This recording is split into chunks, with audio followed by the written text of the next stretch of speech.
Hola amigos, los saluda Juan Tábara de Carros OK. Hoy día en nuestra sección de Carros OK en vivo tenemos como invitado a Justo Zaragoza Caldas, especialista en marketing educativo y quien es el generador o el CEO, podríamos llamarlo, de Foro Educación al Futuro para que nos cuente cuáles son las expectativas de este foro. Lamentablemente en Perú no tenemos políticas de largo plazo que han llevado a que la educación esté en el nivel en el que se encuentra.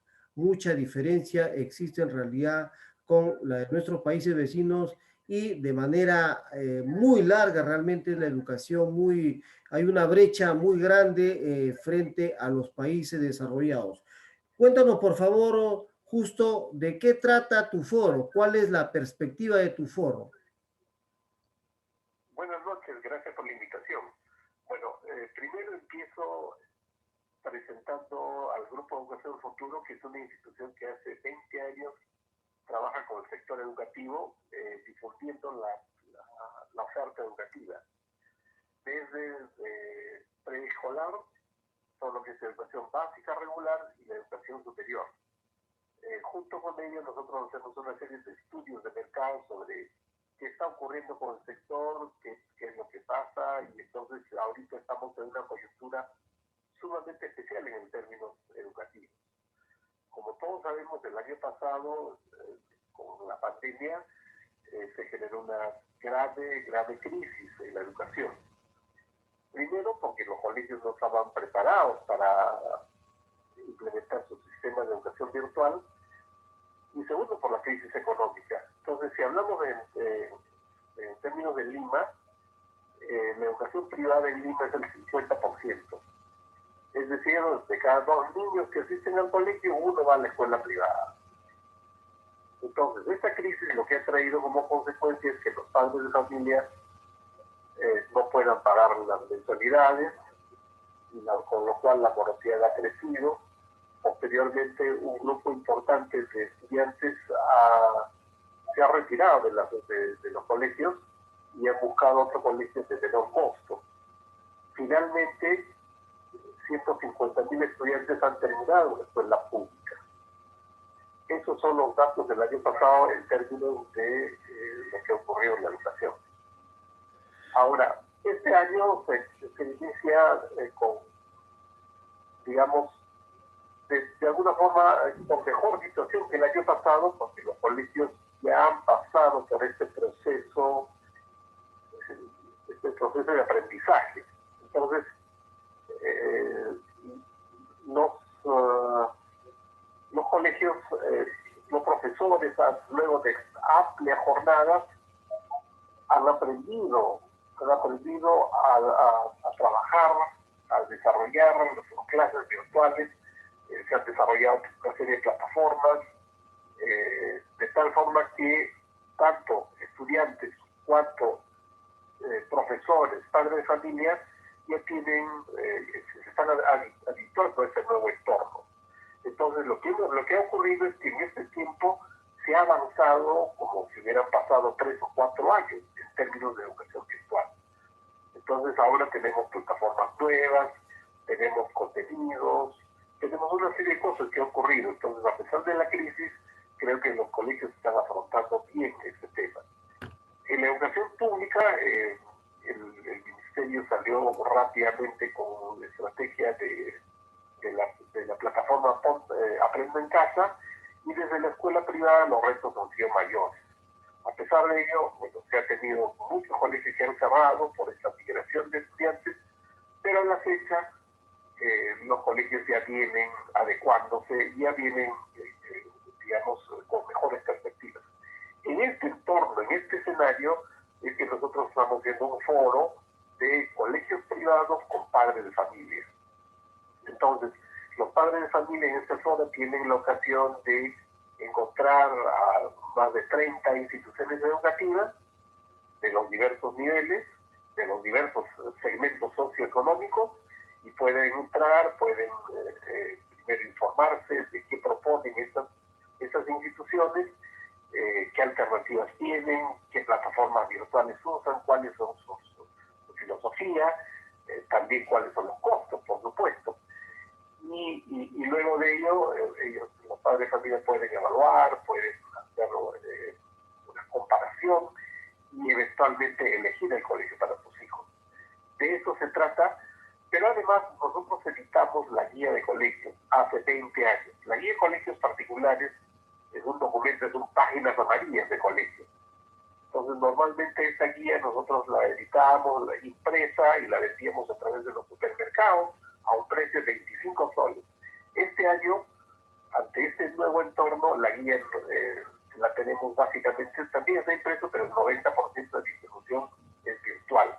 Entonces, durante este foro, esa guía que tiene como 300 páginas, la estamos distribuyendo gratuitamente. Entonces, el padre de familia ingresa, se registra y puede descargar el íntegro de la guía para que pueda buscar toda la oferta educativa de toda la gran línea, de todos los colegios, nidos, centros de estimulación temprana, pero además hay una serie de artículos que están orientados con tips y con consejos de cómo elegir un colegio, un buen colegio para nuestros hijos, cómo evaluar la educación virtual.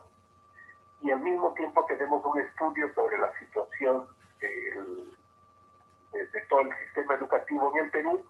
Es una investigación que hemos hecho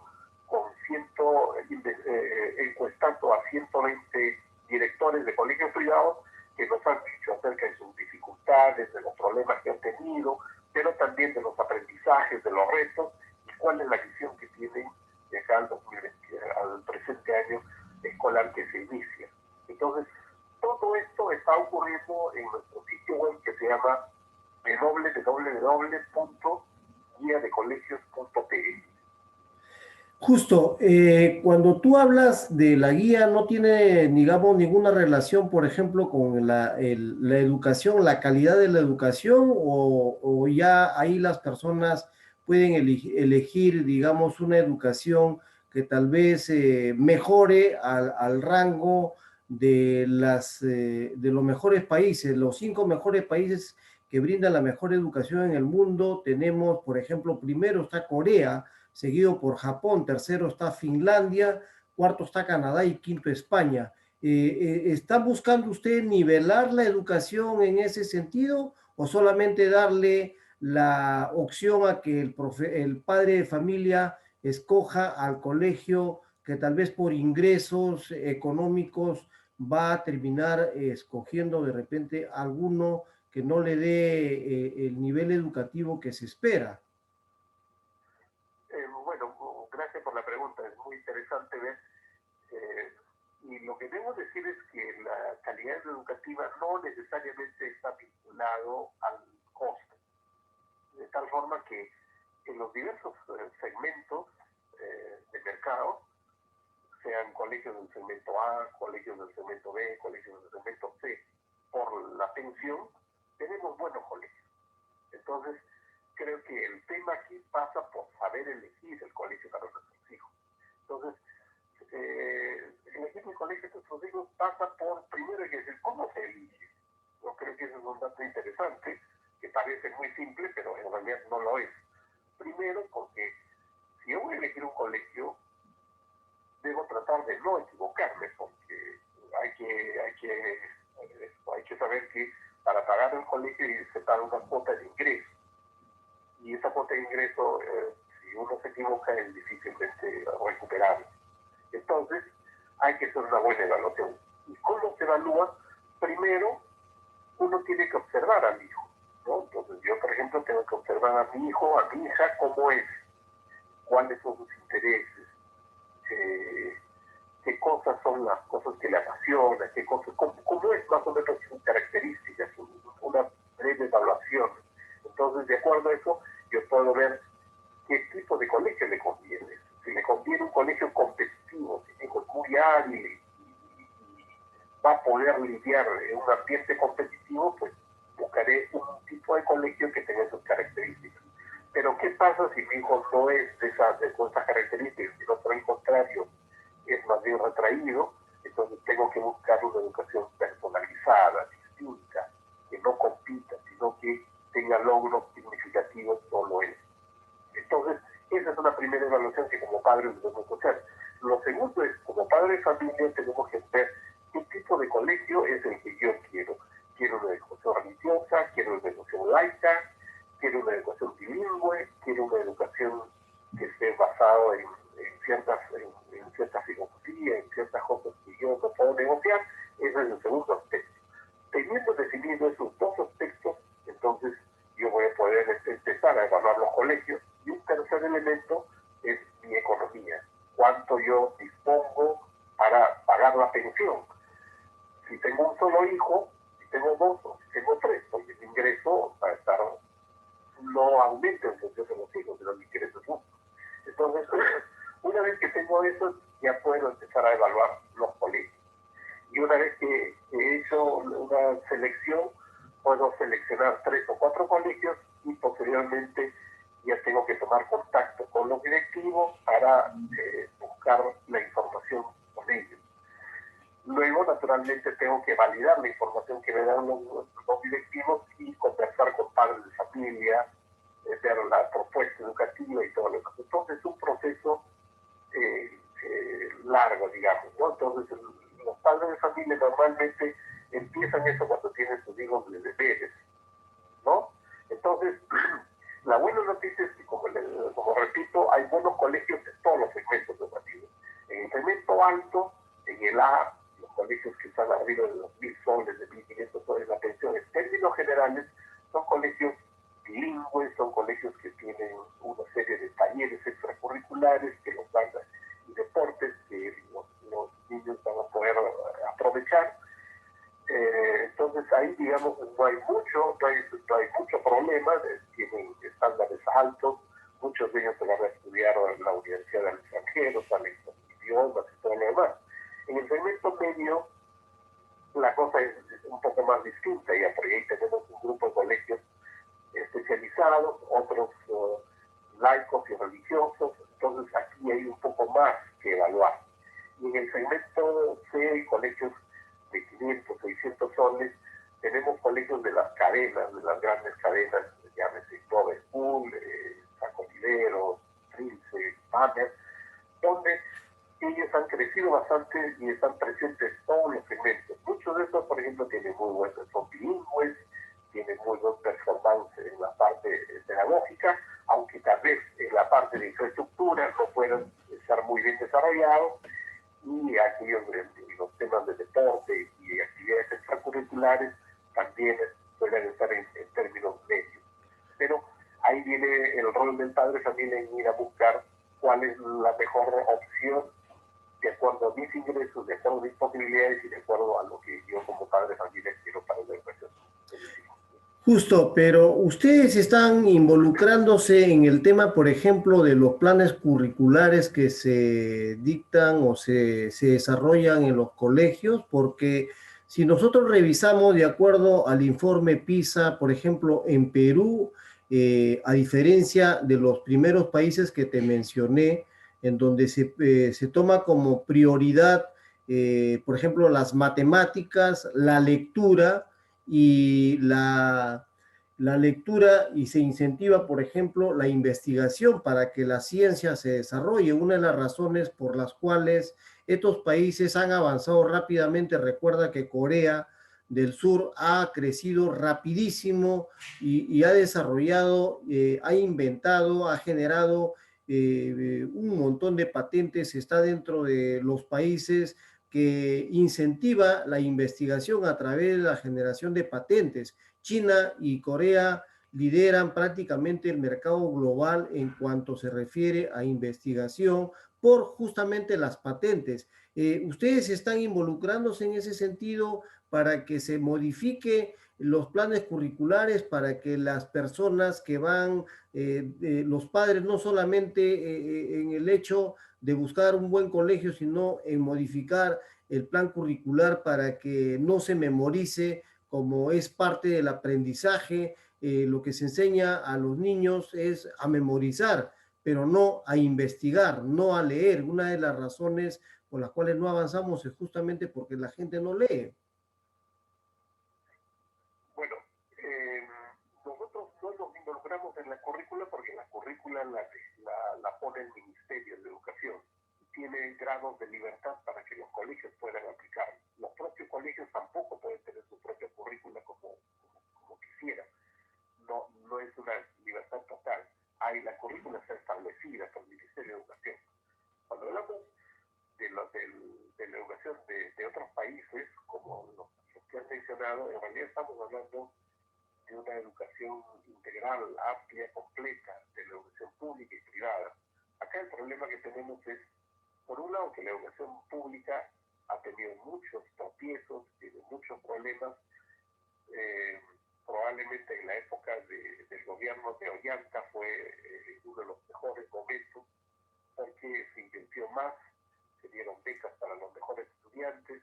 En el gobierno de Alan García se creó el Colegio Mayor, y en el gobierno de Ollanta se crearon los colegios de alto rendimiento, uno por cada región.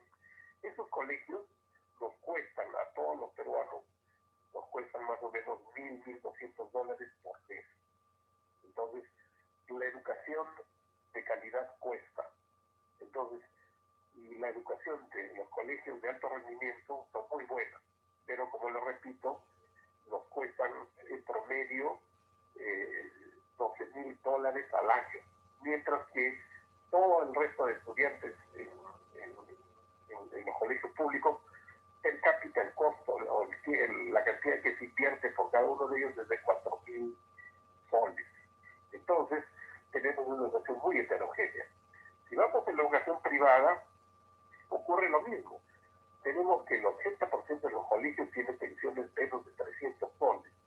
Y entonces, es lo que ellos invierten incluso menos de lo que invierte el gobierno. Y con esos montos no se puede exigir una educación de calidad.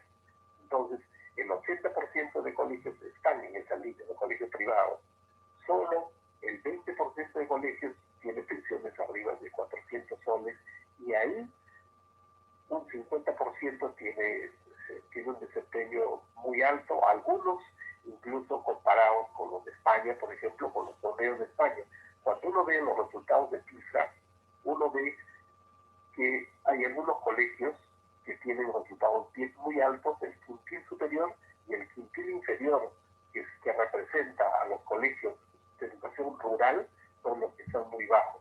Entonces, cuando nosotros vemos PISA de Perú, el comportamiento, los puntajes que sacan son en promedio de 400 puntos, pero los más bajos están por 320 y los más altos están por 350, 360. El promedio de España, por ejemplo, es está por los 450. Eso significa que hay un grupo de colegios en el Perú que logra esos puntajes, pero solo son los colegios que tienen alto rendimiento. El resto está muy bajo, y cuando hablamos de promedio de 400, esa es nuestra realidad. Pero vuelvo a repetir, el tema es que la educación en Perú es muy heterogénea, tanto en educación pública cuanto en educación privada. En educación pública tenemos 3 hasta 4 niveles. Tenemos los colegios de alto rendimiento, tenemos los colegios con la jornada escolar ampliada, que tienen cursos adicionales de matemáticas, de inglés y de formación para el trabajo. Tenemos los colegios que están gestionados por Fe y Alegría y otras instituciones como Prodeli, que son públicas, con una gestión privada que tiene mejor performance. Y finalmente tenemos todo el resto de colegios con infraestructura paupérrima, que no tiene servicios básicos y todo lo demás. Y ya como que en la educación privada tenemos los colegios de los 4 segmentos, que están también que son muy heterogéneos. Algunos colegios están muy por encima de lo que son los promedios de la escuela pública, y hay otros que están muy por debajo. Entonces, hablar de la educación interior es una cosa muy compleja y no es una única cosa, sino es un universo muy heterogéneo. Entonces, en ese entorno, lo que nosotros hacemos, lo que nosotros propiciamos, es que los padres de familia de todos los segmentos económicos que buscan un colegio privado puedan tener la mejor forma de cómo seleccionar un buen colegio, independientemente del presupuesto que pueda manejar, porque, como repito, hay buenos colegios en todos los segmentos socioeconómicos. El tema es que hay que saber evaluarlos y hay que hacer un acompañamiento de nuestros hijos. Entonces, por eso la importancia que los padres de familia deben prestarle a la educación desde la elección y el acompañamiento a sus hijos, ¿no? Entonces, en ese espacio donde nosotros estamos, y nuestra feria que se lleva a cabo, nuestra feria virtual, que está en guiadecolegios.pe, www.guiadecolegios.pe, justamente apunta a eso, a darle información. Tenemos ahí charlas informativas, hay talleres, los colegios están mostrando cuál es su plataforma virtual, cuáles son la filosofía, la forma, las metodologías que usan, y entonces sobre la base de esa buena información, para que los padres de familia elijan el mejor colegio para sus hijos. Entonces, el COVID ha configurado un escenario prácticamente de élite ahora, ¿no? Mucho más del que ya teníamos antes de la pandemia. Es lamentable decirlo, pero es así. Por un lado, pero por otro lado, el tema que tenemos es que la solución pasa por varios frentes acá, ¿no? Uno de ellos tendría que ser por el Ministerio de Transportes y Comunicaciones, que debe llevar internet para todos los estudiantes en todo el Perú. Y luego las tablets que afortunadamente ya llegaron y se están distribuyendo para poder trabajar en los lugares alejados donde no hay internet, pero las tablets tienen autonomía con una carga de USB que tienen información para un determinado periodo. Ahora, la educación virtual que se dice que mucha gente ha criticado, y alguna gente que piensa que los niños no aprenden, tiene una serie de ventajas. Y una de ellas justamente es, por ejemplo, el hecho de darle autonomía a los muchachos. También les brinden la capacidad de profundizar en conocimientos y de investigación. Entonces, hay plataformas muy potentes con contenidos muy complejos, de tal forma que si un estudiante le gusta una materia, él puede seguir investigando. Ahora, las nuevas formas de enseñar además es, los estudiantes tienen que tener sentido crítico. Ahora no es el copy-paste, que yo puedo buscar en Google, yo pongo educación sexual, me va a salir muchísimos contenidos. ¿Y qué voy a hacer si yo tengo un trabajo sobre ese tema? ¿Voy a agarrar el primero que aparezca y hacerle un copy-paste? No. Debo tener un sentido crítico de elegir cuáles son los contenidos válidos y cuáles no. Entonces, la educación de ahora tiene que ser más bien en un sentido crítico, de investigación, y además hay que trabajar en el tema motivacional, porque los niños están confinados y eso le añade una carga de estrés a los niños. Entonces, hay una serie de aspectos a tener en cuenta, y la virtualidad tiene una serie de ventajas que naturalmente van a quedar dentro de la plataforma. Una vez que la pandemia termine, la educación virtual se va a mantener. Y es tan potente que, por ejemplo, cuando el ministerio hacía algún cambio dentro de la currícula, se demoraba todo un año en capacitar a los 300.000 docentes de la educación pública. Ahora, con la plataforma que tiene, en tiempo real, ellos pueden capacitar a 400.000 estudiantes en una sola vez. Entonces, y los padres de familia, los profesores se han habituado a este medio de tal forma que ellos rápidamente pueden adquirir los conocimientos en tiempo real. Entonces, estas también son herramientas poderosas que brinda el nuevo momento, y creo que es una oportunidad en la que el Ministerio ha estado haciendo bien las cosas, porque ha reaccionado prontamente con la educación virtual, le está haciendo una serie de upgrades al sistema que tiene, y el tema de mi concepto pasa porque todos los niños deberían tener internet. Creo que básicamente internet y dispositivos son casos. En el caso de la guía que ustedes están manejando, ¿tienes una relación de colegios en las que se haya establecido el esquema crítico del alumno, porque la educación convencional no ayudaba a criticar. El niño cuando criticaba u opinaba, era prácticamente dejado de lado por el profesor convencional o tradicional, ¿no? Que pensaba que era un sabelotodo el niño o el chico, cualquiera que estudiara, y entonces no podía estar encima de la capacidad del profesor. Hay chicos que pueden estudiar y se aventuran en este esquema de la lectura, y cuando se dan cuenta que la lectura es apasionante, van descubriendo cosas que de repente el profesor no leyó, y de repente se ponen a criticar en algunos casos. eh, y eso, ¿ustedes tienen esa relación, por ejemplo, de esos colegios Claro, donde la crítica esté fíjese, validada? ahora justamente la educación virtual está teniendo estas enormes ventajas, ¿no? Porque hay una nueva metodología que, por ejemplo, se llama la educación invertida. La educación invertida es como cuando seguramente usted o muchos de los que nos escuchan ha hecho un posgrado en alguna escuela de negocios.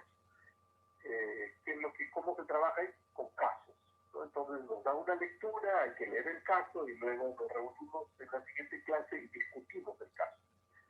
Ese tipo de educación se está dando ahora con la educación virtual. Entonces, el profesor el día anterior deja un video sobre un tema y dice que todos los muchachos vean el video, lo escuchen, y puede ser un gurú, puede ser un tema polémico. Entonces todos han escuchado. Y una vez que han escuchado, la clase ya no es decir, esto es la realidad, esto es lo cierto y los estudiantes tienen que repetir eso. No, sino que se les pregunta, ¿qué les pareció? ¿Cuál es su opinión de ustedes? Entonces, de esa forma no hay una solución única, sino cada estudiante puede tener su propio criterio. Y eso es lo que se está incentivando. Entonces, los profesores ya no son el que se para al frente y dice todas las verdades que los niños tienen que repetir como paporreta, y el que repite igualito saca 20, no, sino el profesor se convierte en un facilitador y los muchachos son quienes de manera crítica tienen que evaluar lo que en la temática se haya desarrollado.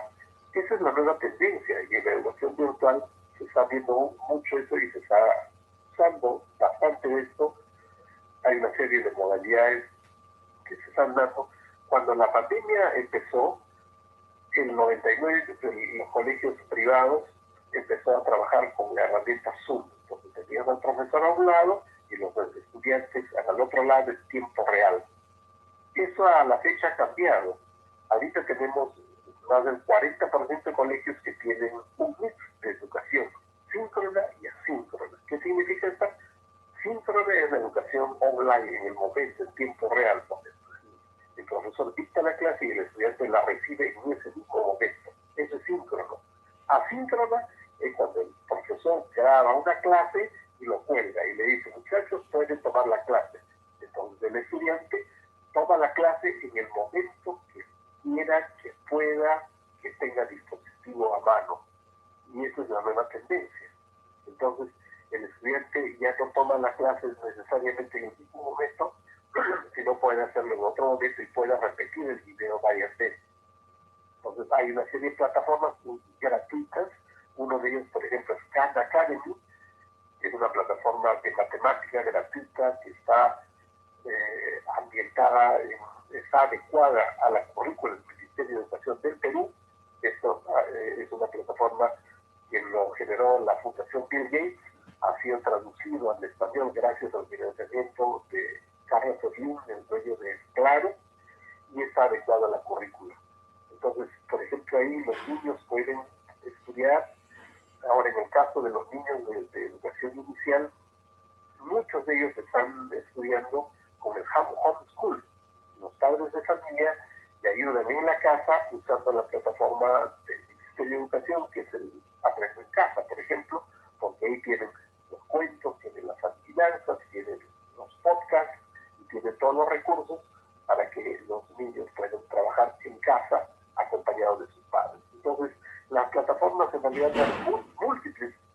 condiciones para desarrollar y estos niños van a salir con competencias distintas a la educación que nosotros hemos tenido, y para nada es memorística y nada, por el contrario, son nuevas formas de enseñanza. Entonces, creo que esa es la potencialidad que viene con esta educación. Respecto al tema de la educación sobre seguridad vial, en toda la lista de colegios que tienes, ¿sabes de alguno que enseñe a los niños desde los jardines hacia la secundaria, educación vial?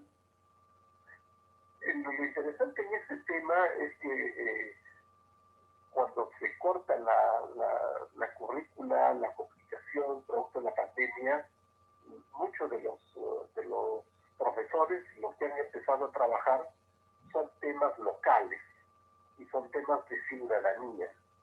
Entonces, eso ha sido muy importante porque como nunca antes, ahora se aprecian los cursos de ciudadanía, y los cursos de ciudadanía pasan por cómo debe comportarse una persona frente a sus derechos, frente a sus obligaciones, al respeto. Por ejemplo, usar la mascarilla no es necesario, no es una obligación, es un respeto al resto, a los demás.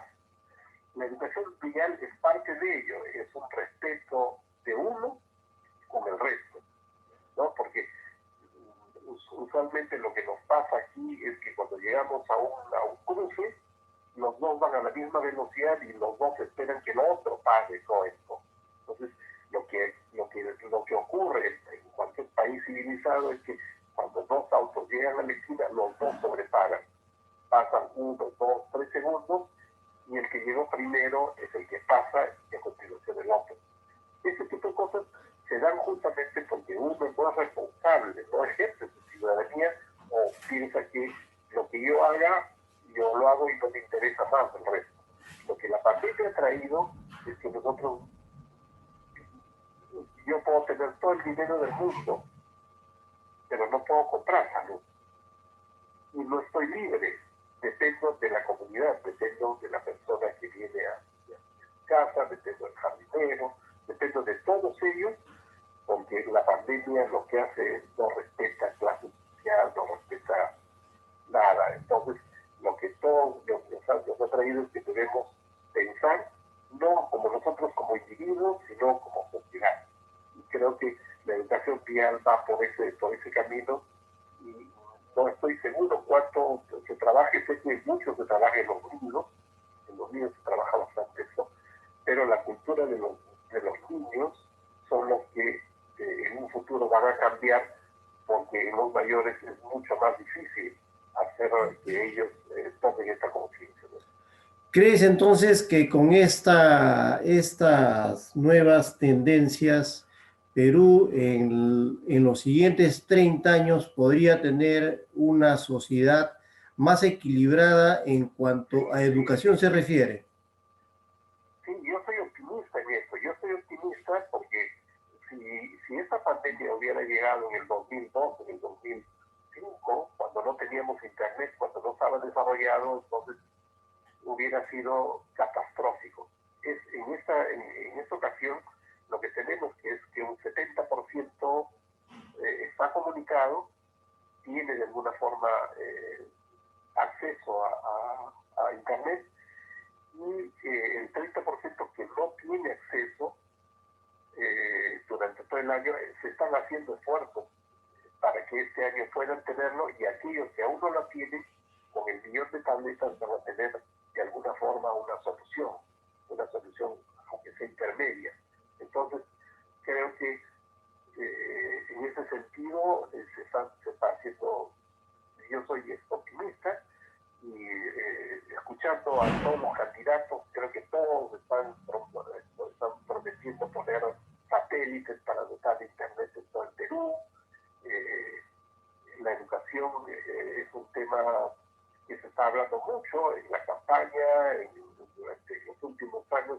Yo trabajo hace 20 años, y creo que en los últimos 5 o 8 años cada vez más se habla de educación, cada vez más los medios nunca le prestaban atención a la educación. Ahora cada vez más uno puede abrir el diario Gestión, un diario de Economía o un diario, cualquier otro diario, y siempre están presentes el tema educativo, ¿no? Entonces, creo que los tiempos que vienen son tiempos, a pesar de todas las dificultades que hay,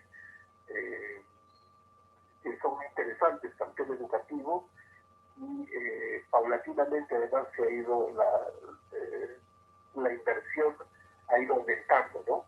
Entonces, tenemos hoy una serie de brechas que cerrar, pero en realidad yo soy optimista en que la nueva generación que viene, conozco a los niños, he visitado muchos colegios y sé de la mística de los profesores y de los colegios, cómo trabajan, y en ese sentido sí soy optimista, ¿no? De que la generación que viene va a ser mejor que la nuestra.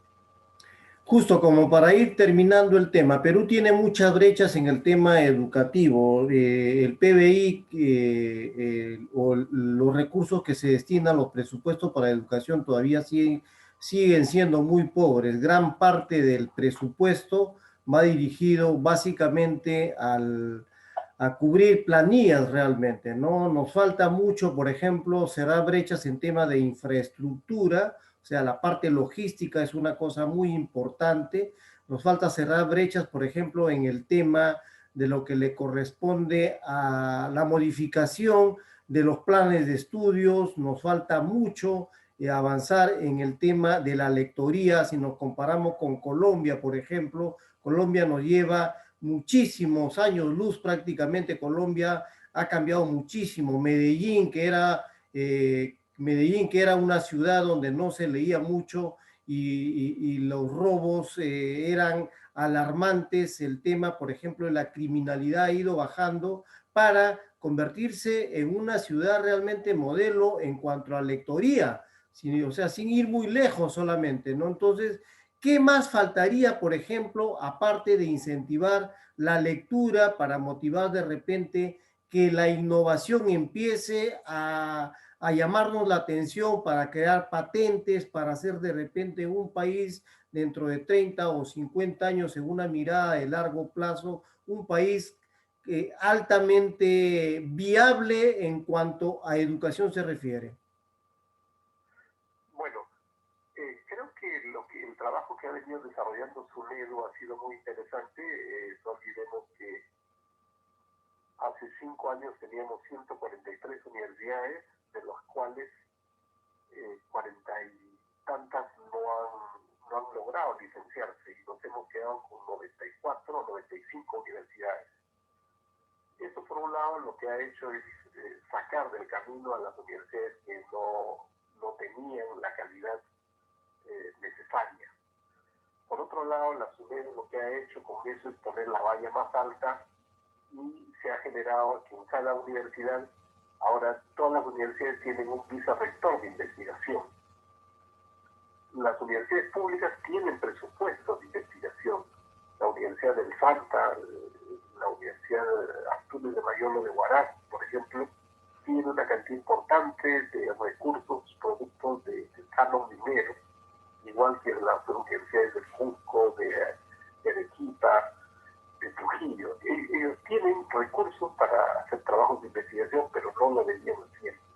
Gracias al trabajo de SUNEDU y a la creación de ese nuevo vicerrectorado de las universidades, entonces se está empezando a trabajar, y la cantidad de investigaciones que se vienen desarrollando en los últimos 5 años ha dado saltos cualitativos. Creo que donde falta todavía hacer un trabajo interesante es en las escuelas técnicas, que son muy importantes. Hay que considerar que en el Perú tenemos un déficit de 500.000 de personas que estén vinculadas a la tecnología, llámese inteligencia artificial, programación, telemática, computación, diseño 3D, todas estas herramientas vinculadas a la tecnología. Entonces, esos son los sectores que se tienen que desarrollar y trabajar. El problema de STEAM, que es ciencia, tecnología, matemática, ingeniería, no es un problema de Perú, es un problema global. Todos los países tienen déficit de profesionales en estas áreas. Lo que hace falta es mejorar la calidad de educación en matemática y consecuentemente con ello los que lleguen a la universidad o a la educación técnica puedan mejorar. Y esto naturalmente impactará en las investigaciones. Como consecuencia de ello recién tendremos mayores patentes. Dicho sea de paso, el número de patentes también en los últimos años ha crecido. Concitec ahora tiene mejor manejo y hay un trabajo interesante que se está desarrollando. Entonces, creo que la forma como se viene trabajando, tanto en educación básica regular, cuanto en educación superior técnica y universitaria, nos auguran un buen futuro.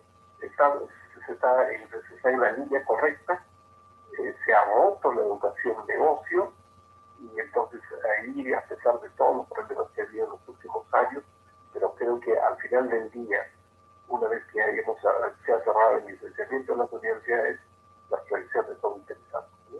Entonces, creo que eso es lo que desde mi punto de vista. Entonces, retomando un poco el inicio de la entrevista, es por ello importante la educación básica, la educación inicial, la educación primaria y secundaria, y eso pasa por la elección de los padres de familia, el compromiso que ellos deben tener desde el inicio.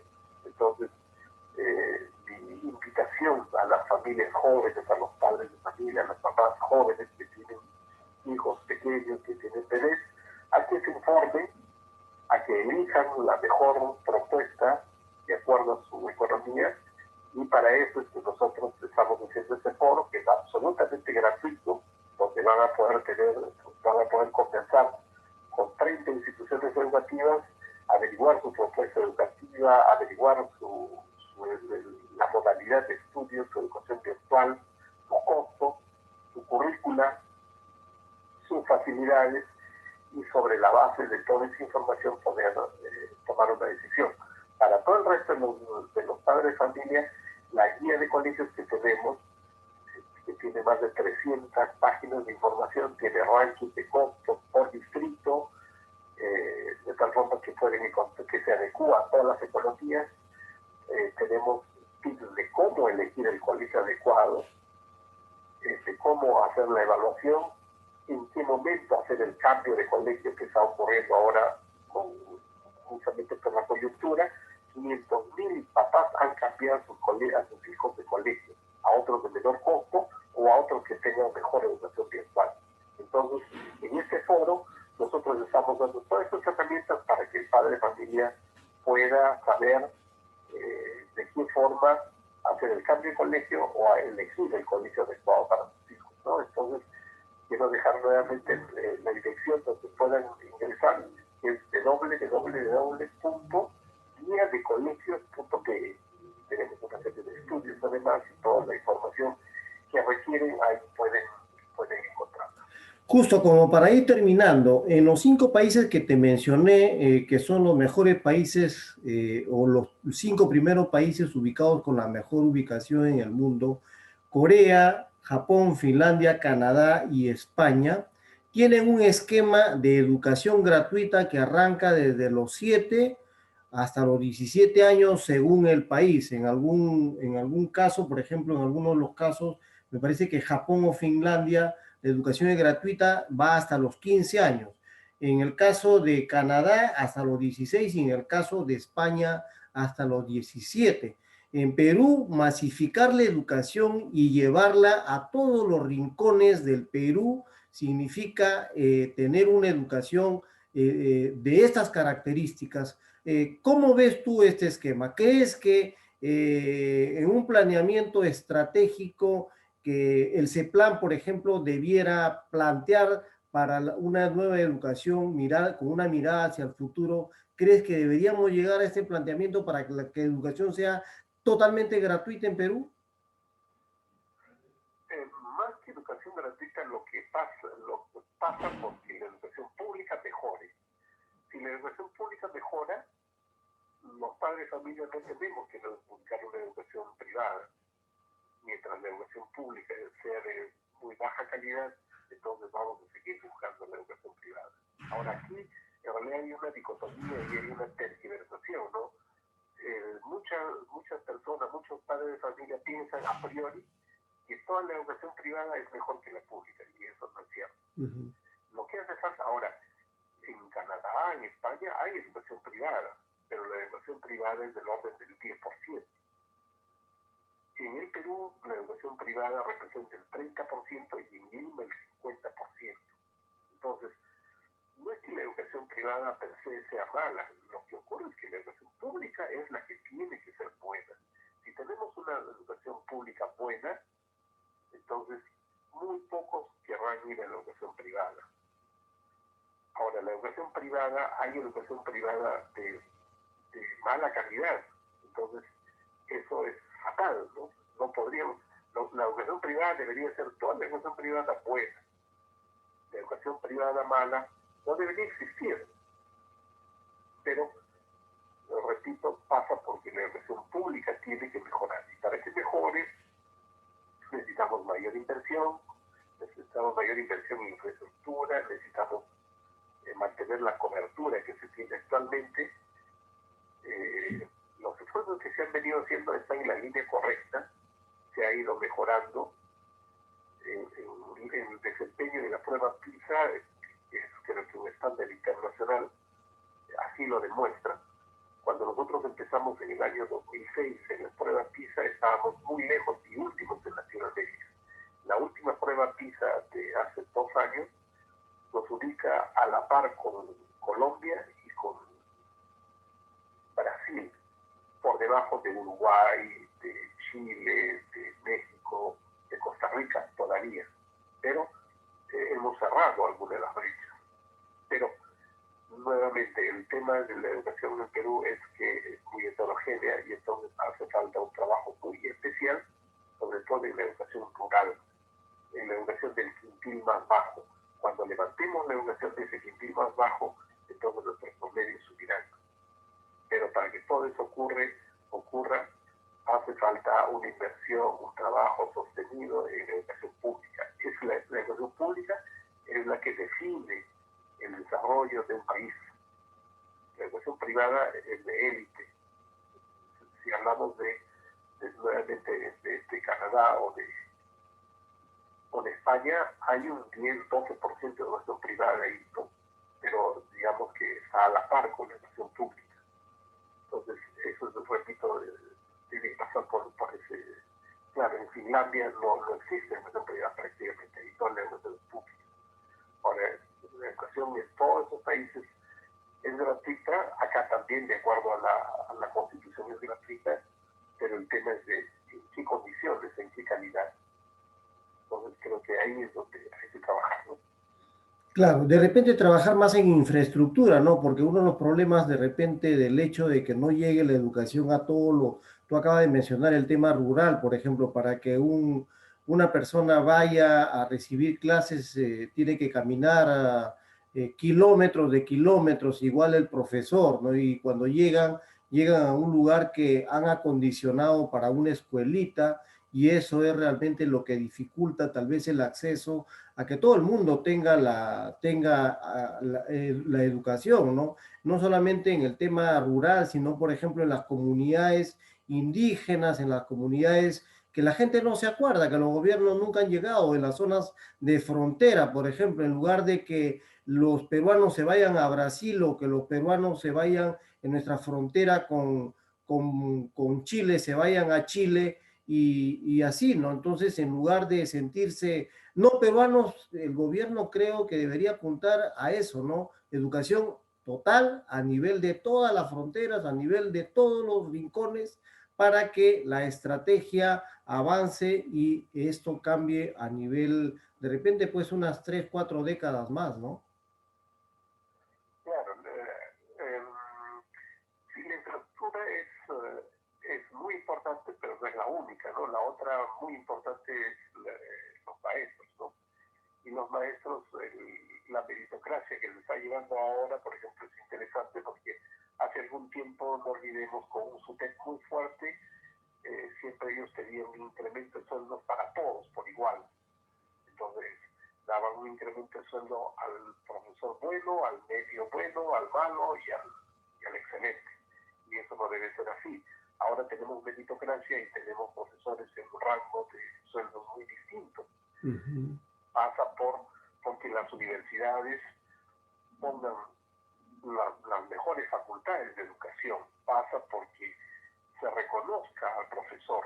En Japón, en los países donde ha mencionado, en Japón, en Finlandia, el profesor es una autoridad muy respetada y ser profesor es un profesional muy respetado, muy valorado.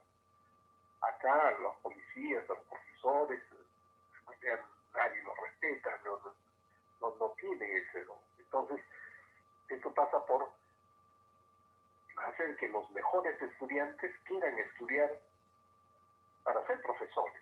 Entonces, sí tendremos buenos profesores, pero para que eso ocurra, hay que pagarles bien, hay que darles una buena capacitación, hay que elevar el nivel. Ahora, ¿qué ocurre? En muchas de las universidades, educación es el patito feo de la universidad. Entonces, cuando alguien dice, sí, mira, quería estudiar ingeniería, pero no pude, así que, bueno, no importa, aunque sea, seré profesor. Entonces, con esa filosofía no vamos a cambiar. Entonces, pasa por la meritocracia, por pagarle mejor, por reconocer mejor al profesor, como ocurría en los 70s, en los 60s, un profesor era una persona reconocida en su pueblo, en la ciudad, donde fuera. Entonces, tenemos que volver a revalorar toda la cadena de la educación, desde la formación, que los mejores estudiantes quieran ir, que los profesores sean personas respetadas, que tengan buenos sueldos, que sean reconocidos, que haya una meritocracia, que haya una buena infraestructura, y entonces tendremos con las currículas y todo lo demás, con una capacitación adecuada. Entonces, la educación tiene varias patas que no se pueden dejar a ninguna de ellas, ¿no? Justo como para despedirnos, ¿cuál es el teléfono donde nuestros seguidores y la gente con la que compartiremos a través de nuestro canal en YouTube esta entrevista contigo sobre tu foro Educación al Futuro? ¿En qué teléfono te pueden ubicar?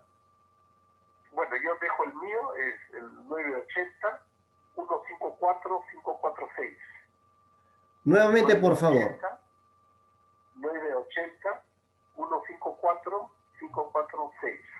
A ver, 980-154... 546. 546. Bien, amigos, ese es el número de teléfono. Sobre todo en la página web, ¿no?